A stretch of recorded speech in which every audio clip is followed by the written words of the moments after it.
السلام عليكم ورحمة الله تعالى وبركاته. معكم الأب ديال عبد الحق النوري. رمضان مبارك علينا وعليكم، على الأمة الإسلامية جمعاء. اليوم تفاجأت بشي خبر خرج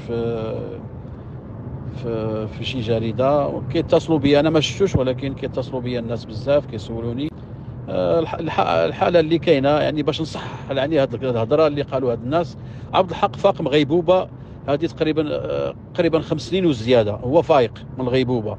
اللي صرا اللي كاين هو أنه ذهنيا تحسن الحمد لله. يعني الطريقة باش كان كيتجاوب معنا كانت بطيئة في البداية، أما الآن بسرعة الحمد لله. يعني احنا هذا فضل من عند ربي، وهذا اللي كاين. اما اللي قال هذا عامين ونص ولا شنو ولا عاد فاق من الغيبوبه، داك الشيء كله غير هضره زايده. الحقيقه اللي كاينه عبد الحق فاق من الغيبوبه هذه مده.